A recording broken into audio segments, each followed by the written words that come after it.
Hello, my name is Edgar Lopez de Alba, and I'm going to present topic 11 and topic 12 from the subject Operations Management. And I'm going to start with the topic 11, optimizing aggregate planning and disaggregation to an MPS. But first, what is planning? It is a function of management that systematizes available resources such as labor, raw material, machinery, and equipment used for the manufacture of a product. To complete this important activity, there is also the production schedule, in which the production schedule is set according to the priority of the operation to be carried out, thus determining the start and the end of the product in the process as efficiently as possible.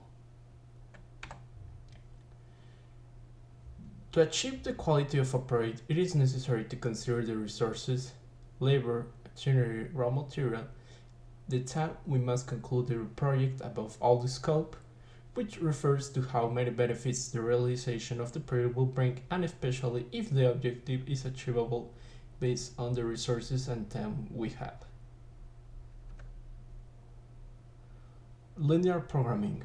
It refers to mathematical techniques for optimization and is typically used in operations management issues. Some applications: operations planning and aggregate sales that looks for a production program with the minimum cost, products route that finds the optimal path to elaborate a product that must be processed on a predefined sequence, and inventory control looks for the ideal combination of the products that will be in stock in a warehouse network. Conditions for linear programming. To use linear programming, we must know these conditions: limited resources, explicit objective, linearity, homogeneity, and divisibility. Disaggregations. This applies when the aggregate unit of a production corresponds to a certain type of a company product. There are different theories about how a company generates the product disaggregation plan, from the optimal method using algorithms to the calculation based on a trial and error to try to adjust the MPS to the aggregated plan. Below is an example of planning disaggregation, showing the SKUs of a car parts company. Through the different categories, you can efficiently deepen into the information, considering the history of demand, the forecast, and its sales performance. Another example that allows us to visualize step by step the management of information to achieve aggregate planning with easy information management and efficiency in determining demand forecast is as follows. The effective displays of the sales history individually or in a dataset, or linear display of behavior by SKU and analysis of information.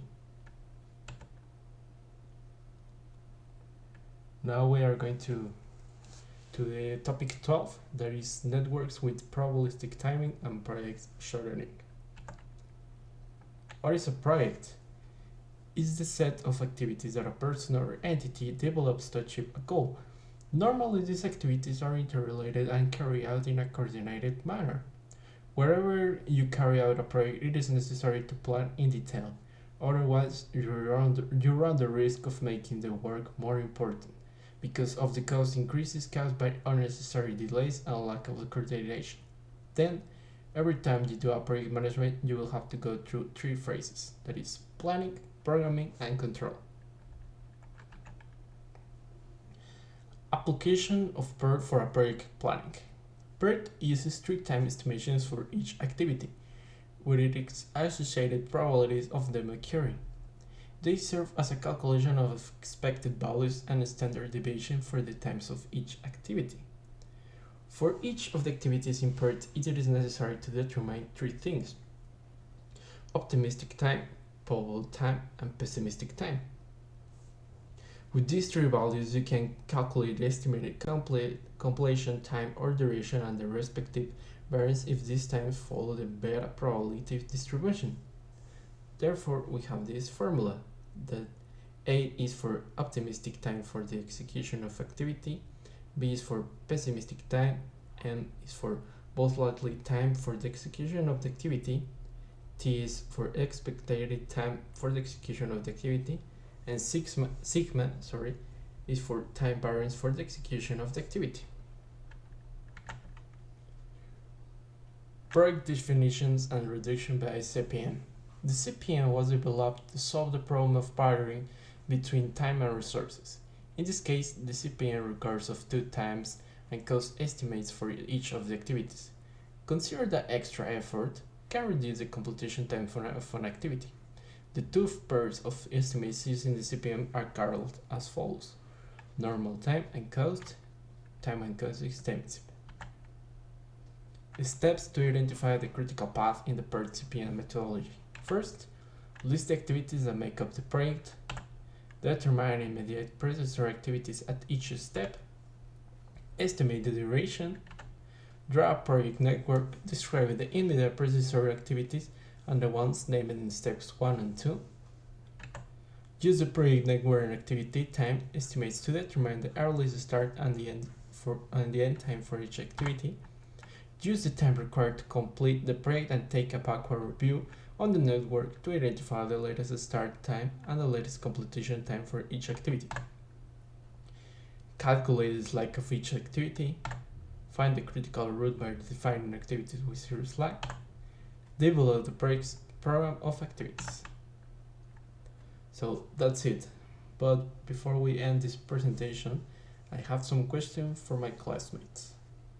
What is the difference between CPM and paired methods? And do you remember the basic conditions to use linear programming? And that's it. Thank you all for your attention.